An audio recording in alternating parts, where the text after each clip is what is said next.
च्यूंटी और कबूतर। गर्मियों की एक तपती दोपहर थी।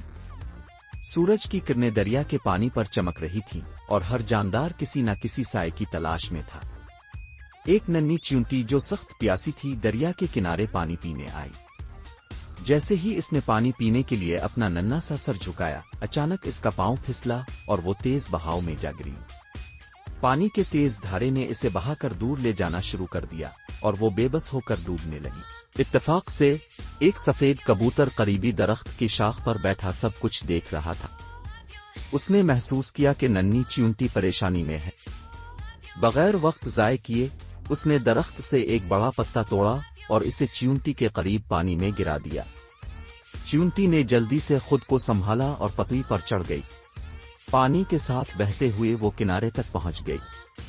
किनारे पर पहुंचते ही इसने गहरी सांस ली और आसमान की तरफ देखकर दिल ही दिल में कबूतर का शुक्रिया अदा किया। चंद दिन गुजर गए। च्यूंटी अपनी रोजमर्रा की जिंदगी में मसरूफ थी कि एक दिन उसने देखा कि वही कबूतर दरख्त की एक शाख पर आराम कर रहा है। अचानक इसकी नजर एक शिकारी पर पड़ी जो दबे पांव आहिस्ता आहिस्ता कबूतर की तरफ बढ़ रहा था। इसके हाथ में कमान और तीर था और वो कबूतर पर निशाना लगाने वाला था। च्यूंटी को फौरन याद आया कि कबूतर ने इसकी जान बचाई थी।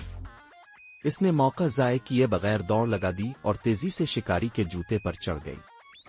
जैसे ही शिकारी ने तीर चलाने के लिए कमान खींची, च्यूंटी ने पूरी ताकत से इसके पांव पर काट लिया। शिकारी अचानक तकलीफ से चीख उठा। इसका ध्यान बट गया और उसके हाथ से तीर गलत समत में निकल गया।